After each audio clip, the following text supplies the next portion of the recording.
Hey guys, welcome to the week at the movies. My name is Sajin Shrijith, and today I'm reviewing director Gareth Edwards' Jurassic World Rebirth.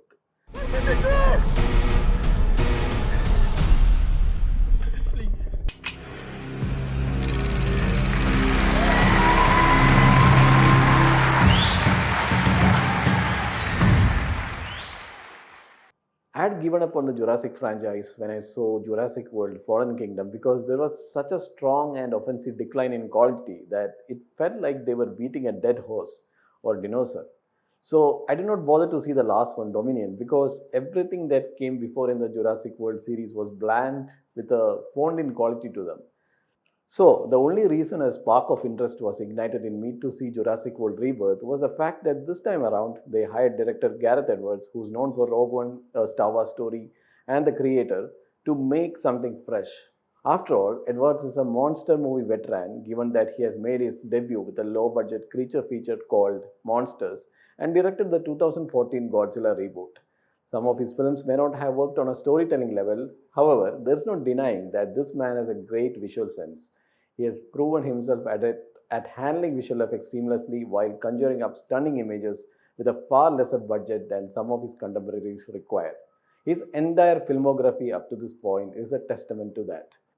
One of the prime reasons for Jurassic World Rebirth being, in my view, the best of the franchise since the first two films directed by Steven Spielberg, that is Jurassic Park and The Lost World, is the involvement of Edwards and David Cobb, the writer of those two films.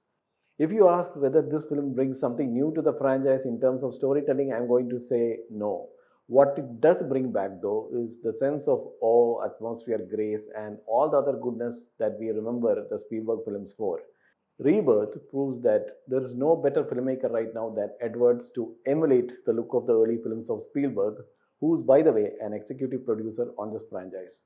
You get the feeling that the makers were more serious about delivering a competent product than the last time. Rebirth has the usual stock characters, but they are relatively more tolerable than the ones in the previous Jurassic World entries. Scarlett Johansson's past action movie outings come in handy for the part of a covert operative named Zora. Jonathan Bailey plays a paleontologist who's a mix of Indiana Jones and Sam Neill's Alan Grant.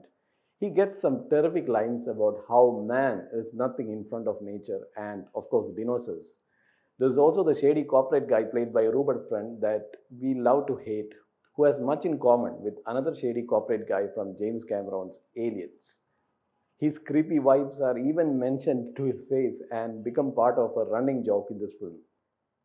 If there is one character we feel the closest to, it has to be Mahershala alias Kincaid, who is Zora's longtime friend and liaison, who becomes a more integral character as the film progresses.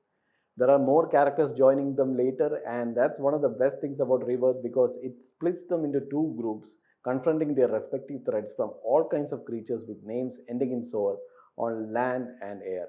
But let's not pretend that we watch these films to see Oscar worthy performances. We go for a roller coaster ride that gives bang for our buck. And Rebirth has enough creatures, friendly and unfriendly, to ensure that we are in for a great time. We get multiple scenarios that evoke the memory of watching the first Jurassic Park, and composer Alexander Desplat applies a reworked version of the classic John Williams score of the original in pleasing ways in the most suitable places. Moreover, Edwards and cinematographer John Matheson, who's known for his work in Gladiator, give us striking vistas of the remote island the principal characters venture into and present them in such a way that we can sense the menace lurking around in every nook and cranny, under every rock, behind the bushes, on tree trunks, in the skies, everywhere. All these unseen dangers reveal themselves in good time. And it's in the staging of these revelations, the peekaboo and surprise attacks, that Edwards excels as much as Spielberg does. Interestingly, it's not just Spielberg's first two Jurassic films that Rebirth reminded me of. There are also obvious nods to other Spielberg properties such as Jaws, which is currently celebrating its 50th anniversary, Indiana Jones, and even E.T. You will know this when you see it. And Edwards employs light, sound, smoke, and colors in the same way that filmmakers once did in the 80s and 90s, when they used to shoot on celluloid, when everything didn't look so dark and underlit as in most films shot on digital today, when the green screen use wasn't obvious. You know what? I think I'll go for one more route. So that's my review of Jurassic World Rebirth. Thanks for watching.